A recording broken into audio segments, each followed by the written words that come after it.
পূর্বাচলের জলসিঁড়িতে প্রতিদিন প্রচুর মানুষ পরিবার নিয়ে ঘুরতে আসেন।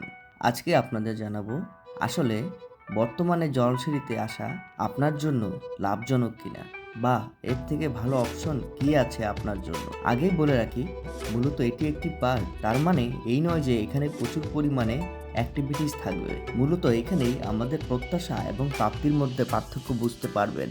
এছাড়া এখানের পরিবেশ খুব ভালো, বাচ্চাদের জন্য আছে খেলার কিছু অপশন। টিকিট প্রাইস মাত্র 230 টাকা প্রতিজন। 3 বছরের নিচে বাচ্চাদের জন্য এন্ট্রি ফি প্রয়োজন নেই।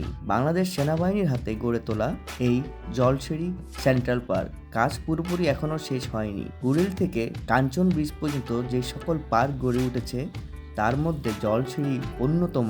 এখানে আপনি বোট বা স্পিডবোটে চাইলে ভ্রমণ করতে পারবেন।